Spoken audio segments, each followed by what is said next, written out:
Kawaki sending Naruto and Hinata away to another dimension in Boruto Chapter 77 was one of the biggest, most anticipated moments in the series so far, as it was mentioned in the opening scene of the manga and anime, so seeing it finally come to pass while things keep getting heated was pretty hype.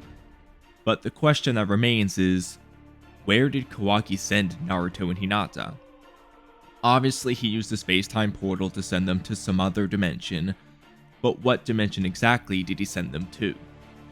It's actually not a super easy answer, as there's at least 7 possibilities, 3 of which have some valid points for them, and all 7 have some glaring issues, so I'll break them down and we'll see what option makes the most sense. Just so we're all on the same page, the possible places Kawaki could have sent Naruto and Hinata, and that I can think of at least, are the Kara Hideout, the Ten Tails dimension where Code is, the Ramen Pot dimension where Jigen fought Naruto and Sasuke and temporarily sealed Naruto, the Daikokuten dimension where time doesn't flow, a new Ishiki dimension we haven't seen yet, a higher dimension like where Shibai is, or somewhere random on Earth. I can't think of anywhere else, but if I missed something, just let me know in the comments. Now, 4 of these options are pretty silly and definitely not going to be where Naruto and Hinata are, so let's just get those out of the way right now. Kawaki shouldn't have access to a higher dimension like where Shibai is because he's not on that ascended god level, and neither was Ishiki. And Kawaki probably has some level of control over where he was sending them, so I highly doubt he purposefully or accidentally sent them to the Kara Hideout, the Ten Tails dimension, or a random place on Earth, because that would be very stupid for Kawaki's goals, and narratively, it would also be pretty stupid. The Ten Tails dimension and the Kara Hideout would be dangerous to send Naruto and Hinata because Code could go there, and he would kill them, and in the case of the Ten Tails dimension, that's where Code actually is right now. Kawaki would have to immediately summon them back if he realized he sent them there, or else Naruto and Hinata are screwed, unless they seriously would have Code not kill them just so he can kill them in front of Kawaki's eyes, and he ends up failing as a result. But that would be such an awful plotline, I don't even want to imagine it. Now, it would be pretty funny if Kawaki sent them there and then summoned them back so we could send them somewhere else, but I don't think they would actually do this.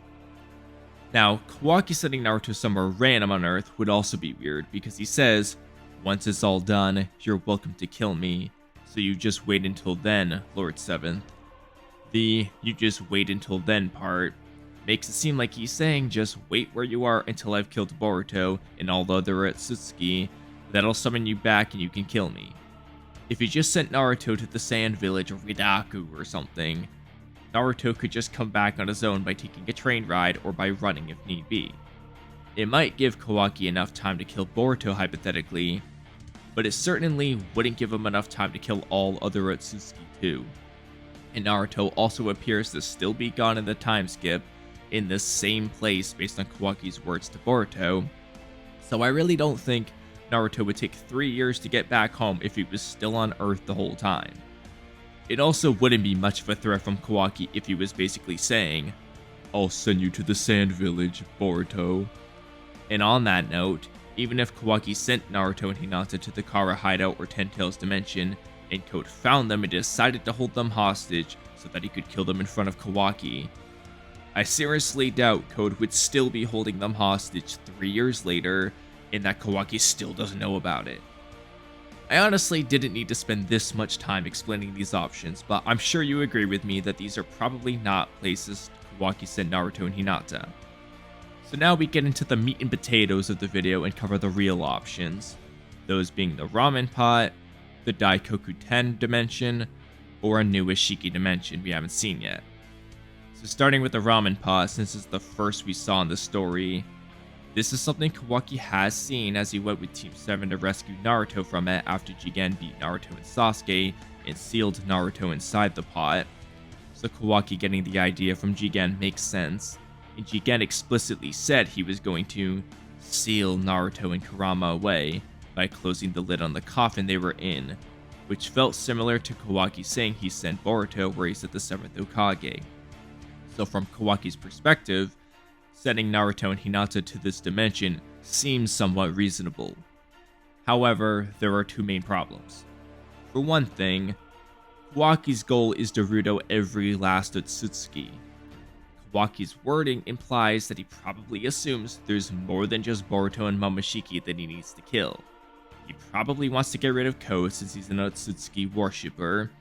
He might set his eyes on Eida and Daemon, who are part Otsutsuki, and he's heard about Shibai from Amado, so he most likely understands that there are probably more of them out there. Kawaki's in a bit over his head with the whole goal, considering he has no idea where any of these other Otsutsuki might be, but he probably realizes that he needs to actually find them to actually kill them, and that he's gonna need more power if he's gonna take on people of Ashiki or Shibai's caliber, which is gonna take time. This isn't something he can accomplish in 3 days, but if he leaves Naruto and Hinata in the ramen pot for more than that, they're just gonna die of thirst, which is not what Kawaki wants. There's no food or water in that ramen pot, and that would be a big problem.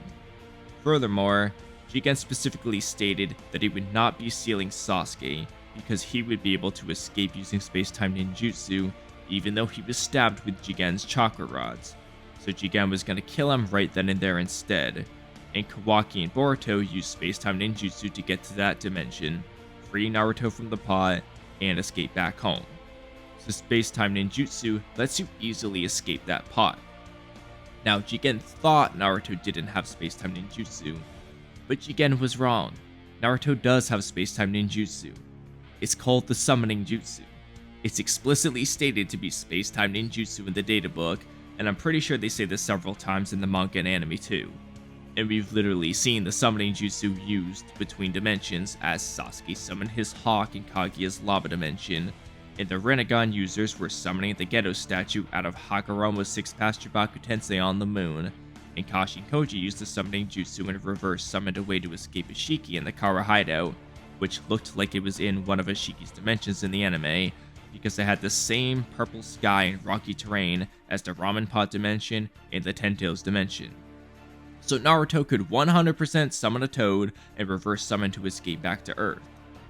Even if Kawaki sent them into a small ramen pot where Gamabunta or Gamakichi can't fit inside, he could still summon Fukasaku and then tell Fukasaku to go back home and summon them to Mount Myoboku, as Fukasaku has summoned Naruto to Mount Myoboku and back home before in Naruto, so that Gamamaru could give Naruto his prophecy.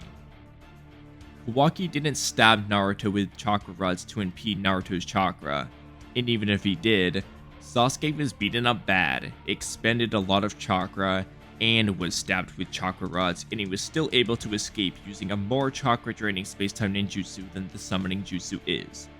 But Naruto still appears to be sealed away in the time skip, so he probably didn't escape unless he did and Kawaki sent Naruto somewhere else afterwards, but I'm not so sure that's what's gonna happen. So if Naruto was just chilling in the ramen pot for 3 years without food or water and didn't die and he didn't reverse summon out of there, that's a huge plot convenience and lazy writing and a horrible idea. So I won't say it's impossible that this is the route they go, but I can't excuse it and pretend it's not bad writing if that's what happens. So now let's move on to probably the most controversial option, which is the Daikokuten dimension. And when I say the Daikokuten dimension or sending Naruto to Daikokuten, what I really mean is the dimension where time doesn't flow, not the Jutsu Daikokuten. We just don't have a name for it yet, so we're gonna call it Daikokuten for the sake of the video. This would actually solve all the problems I gave with the ramen pot dimension. Ishiki said the jutsu lets him store objects in a dimension where time doesn't flow, meaning Naruto doesn't need to worry about dying of thirst, hunger, or old age while he's there because time doesn't flow there, and same with Hinata. It also would most likely prevent Naruto from reverse summoning away, since he wouldn't be able to move to make hand signs for the summoning jutsu, or slap his hand on the ground, or jump in Gamabunta's mouth, or tell Fukasaku to reverse summon him away.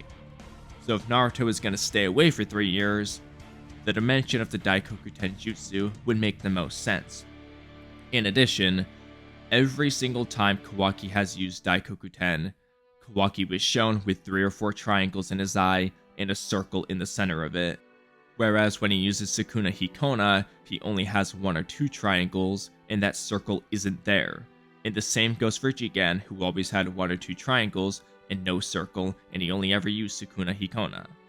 And then when it comes to Ishiki himself, Ishiki doesn't have a circle in the center of his eye when he's just chilling there, but every single time he uses Daikokuten, a circle appears in the center of his eye.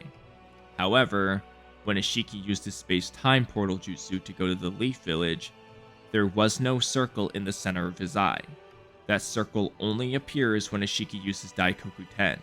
And in Chapter 77, when Kawaki sent Naruto and Hinata away, Kawaki has 5 triangles in his eye, and that circle in the center of it, like when Kawaki and Ishiki used Daikokuten. Kawaki didn't activate his Karma Seal, and instead he activated his eye, and all the emphasis was on Ishiki's eye, so it's pretty obvious that Kawaki used Ishiki's eye to send Naruto and Hinata away. So if you assume it wasn't a drawing error in both Chapter 48 and Episode 215, that Ishiki doesn't have a circle in his eye when he uses his space-time portal, whereas he does when he uses Daikokuten, then it gives the impression that what Kawaki did was related to Daikokuten and not just a random generic space-time portal. Now, the reason I said this option is controversial is because when I proposed the idea in my chapter review, since it would solve all the problems I gave of the ramen pot dimension, a lot of people argued against it, saying it would be a retcon and that Ishiki has to shrink things to send things to Daikokuten, where Ishiki can only shrink non-living objects and himself. But these aren't really fair points against it. Ishiki didn't say he has to shrink objects to send them to Daikokuten. He just said that the jutsu allows him to store what he shrunk in a dimension where time doesn't flow and retrieve them whenever he wants. That doesn't mean Ishiki has to shrink objects to send them to Daikokuten. It just means Daikokuten lets him store things he shrunk.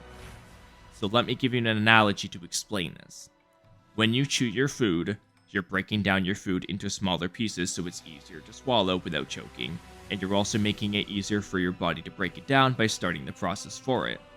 So for this analogy, chewing your food and making it smaller is like Sukuna Hikona, and your body, where you store your food, is like Daikokuten. Ishiki said, "The jutsu allows me to store what I've shrunk in a dimension where time doesn't flow and blah blah blah." This is like saying, my body allows me to store what I've chewed, which is true.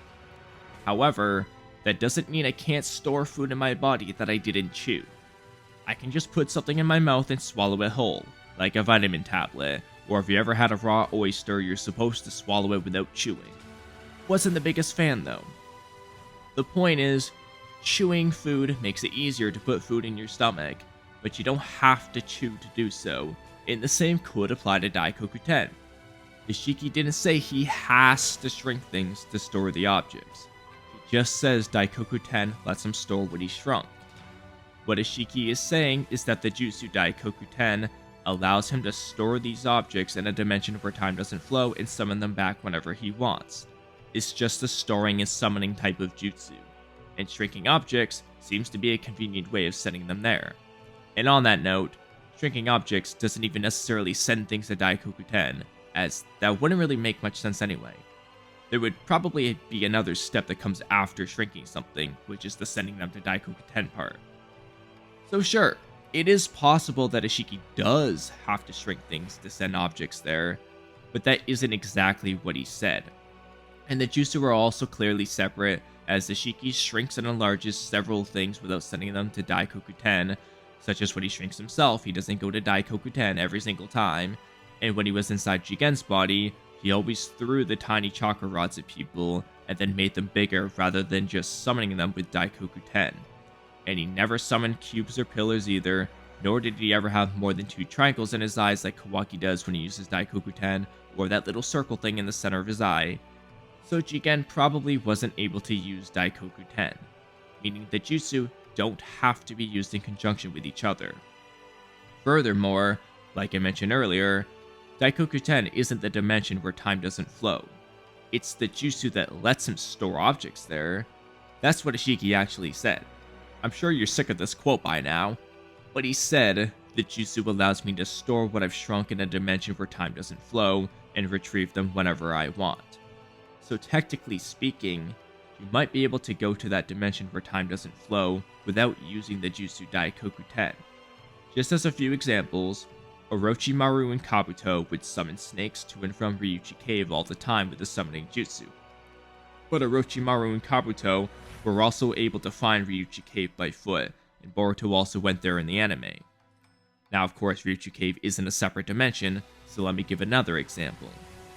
Ameno Minaka is the jutsu Kaguya used to change the dimension she and other people were in, which is how she brought everyone to the lava dimension, for example. And Yamatsu Hirasaka is the jutsu she and Urashiki used to create that black squarish portal to travel between dimensions. So right there, we have two different abilities that lets Kaguya access a given dimension she owns. Kamui is also another completely different ability that Kaguya didn't have, that was still able to access Kaguya's dimensions. It just took a heck of a lot of chakra since it wasn't Obito's own dimension and he had to kind of time things up a bit. The point of getting at with this is that you don't necessarily need to use the Jutsu Daikokuten to access that dimension where time doesn't flow. It might be like Kamui and be a specific dimension exclusive to that jutsu, but it could also be like Kaguya's space-time jutsu. We don't know yet. So pull everything I said together, and no, it wouldn't be a retcon if Kawaki sent them to that dimension where time doesn't flow, and it wouldn't contradict what Ishiki said. The issue isn't necessarily about Kawaki sending living objects to Daikokuten. The real problem is why Ishiki didn't just do this in Naruto and Sasuke whenever he had the opportunity to do so. Sure, Naruto and Hinata weren't super on guard, but Kawaki sent them away pretty easily, and Ishiki could have easily sent them away when he beat them down pretty good. Like in the anime, Ishiki literally sandwiched Naruto between two cubes before Naruto used Baryon mode, whereas he hypothetically could have just sent that defeated Naruto to Daikokuten where he couldn't escape, which would have prevented Naruto from ever getting the chance to use Baryon mode against Ishiki, which is what ultimately caused his defeat. Ishiki not using this ability to send people to Daikokuten would be so ridiculously stupid of him and a huge plot convenience, and kinda doo-doos on that fight, to be honest. That's the problem I have with Kawaki sending them to the Daikokuten dimension. That being said though, it wouldn't be the first time a character in Boruto didn't try using an ability that would have potentially been helpful in a fight. For example, Sasuke didn't absorb any of Momoshiki's Reign of the Emperor jutsu attack and just let Naruto tank it and almost die instead. He didn't absorb the Shadow Possession jutsu Momoshiki used on him at the 5 Kage. He never tries using Genjutsu on anybody. He could have just had Naruto run towards him with a Magnus-style Rasengan while he charges up a Chidori and teleported Ishiki right in between them to try catching Ishiki off guard like he did with Madara in the War Arc of Naruto. Naruto could have at least tried using Boil Release, Unrivaled Strength, and other Tail Beast abilities versus Jigen and Ishiki just to try them out, but he didn't do that either. And I can just go on and on all day here. So while I hate it when they do things like this, if I'm being honest, it wouldn't be that much of a surprise if Ishiki didn't use an ability that could have helped him win. But that being said, and I'm really trying to play devil's advocate here, there is a way out of making the Ishiki thing an ass plot convenience, which is to just say that this portal jutsu to Daikokuten requires too much chakra or stamina that Ishiki couldn't afford to lose with his dying body, or that Ishiki didn't have access to all of his abilities when he resurrected in Jigen's body, so Kawaki is revealing one of Ishiki's powers that Ishiki just wasn't able to use. This ability would be sending people to Daikokuten, among other things. If they explain things this way, then the Daikokuten option is completely fine, and it will really make you wonder how strong was Ishiki's full power actually, and how strong is Kawaki going to get in the future. Pretty damn strong if what we saw wasn't Ishiki's full capabilities. Now, something you might question is why Kawaki doesn't consider sending Boruto to Daikokuten and trying to find another solution to the Momoshiki problem, instead of being fixated on killing Boruto, but there's a couple potential explanations. One is that Kawaki just doesn't care because he hates Otsutsuki to death and wants him dead no matter what, and another is that he fears Momoshiki could escape Daikokuten with space-time ninjutsu. Plus, Kawaki may have changed his mind on this in the future anyway, because he does say in the time skip that he would send Boruto where he sent the 7th Hokage. If it's the same place as where he sent Naruto right now, Kawaki probably changed his plans a little bit. That stuff isn't really an issue, but it's something to keep an eye on. Another annoying thing is that even if Kawaki sent Naruto to Daikokuten, Konohamaru might be able to save Naruto by summoning a toad and telling that toad to tell Fukasaku Ugamakichi to reverse summon Naruto to Mount Miyoboku and then send him back to the Leaf Village, as this wouldn't require Naruto to move a muscle or do anything at all, so the fact that time doesn't flow there shouldn't matter. The problem with this though is that Hinata would still be stuck there since she doesn't have a contract with the Toads, and if Kawaki figured out that Konohamaru and the Toads could do this, Kawaki could send Konohamaru away and go after all the Toads in Mount Miyoboku if need be to keep them from summoning Naruto back, which would honestly be so funny. It's so over the top, and there's no way I'm dying laughing saying this. There's absolutely no way they would ever do that, but it would be pretty funny. Realistically though, they just won't ever think of this solution, and it will never be brought up by a single character. And it's also possible that Daikokuten has a barrier though, that only lets someone with a Shiki's eye retrieve objects from there. So maybe this wouldn't work anyway. So that covers the ramen pot in Daikokuten, and now we get into the final option, which is to just introduce a completely new Ishiki dimension that somehow keeps Naruto and Hinata from dying or escaping. Exactly how they do that, that's not Daikokuten, who knows. Maybe it's a place only Kawaki or Ishiki can access, and the summoning jutsu just doesn't work there, so there's no escape unless Kawaki himself brings them back home. Little bit of an ass pull, but now they can write it however they want to explain why Naruto and Hinata can't escape from there, but won't die either. But you still have to ask why Ishiki didn't use his tactic on Naruto and Sasuke, so there really is no perfect answer to this question, and it would basically be the same thing as Daikokuten anyway, just a different name. So at the end of the day, you either run into the plot convenience problem of Naruto not trying to reverse summon out of there with Hinata, or you run into the plot convenience problem of Ishiki not using this ability against Naruto and Sasuke, and Konohamaru not saving Naruto with the summoning jutsu and reverse summoning. So if you ask me, I think the most likely answer is that Kawaki sent Naruto and Hinata to the Daikokuten dimension where time doesn't flow, so there's no escape unless Kawaki summons them back. Whether he used the Daikokuten jutsu to do this, or he used a different space-time ability that Ishiki wasn't able to do in order to send them to that same dimension. And then they're either gonna just leave it a plot convenience that Ishiki didn't use it on Naruto and Sasuke, or they're gonna backtrack and say Ishiki couldn't use all of his abilities in the state he was in, even though his dojutsu was more advanced than Kawaki's is currently. I hope they say Ishiki couldn't use that ability for whatever reason they want to give, but I wouldn't be surprised either way. I don't think it's the ramen pot because of the story problems I laid out earlier, and I don't think it's going to be a new place because the hint really was Daikokuten with the way Kawaki's eye was drawn, and it just makes sense to keep Naruto somewhere where time doesn't flow, and Konohamaru will never think of reverse summoning Naruto out of there with the Toads if Kawaki doesn't kill him anyway. I want to hear what you guys think though. I know this video might have been a little bit long-winded, but I wanted to thoroughly break down these options. So which place do you personally think Kawaki sent Naruto? Do you think it's the Daikokuten dimension where time doesn't flow like I do? Or do you think it's the Ramen Pot dimension, a new Ishiki dimension, the Ten Tails dimension, the Kara Hideout, somewhere on Earth, an ascended higher dimension like Shibai's? Or do you think it's some other place that I just didn't think of? And also, do you think Naruto will stay sealed away for the next few years, at least up until that flash forward scene? Or do you think Naruto gets out somehow, and Kawaki ends up killing him for whatever reason, and sending him to heaven instead, and that's still where he wants to send Boruto? Let me know in the comment section below, but that's a wrap on today's video, so thank you guys for watching until the end. Don't forget to subscribe, leave a comment, like the video, and hit the bell icon for notifications, and become a member. Have a great rest of your day, and I'll catch you guys next time. Bye.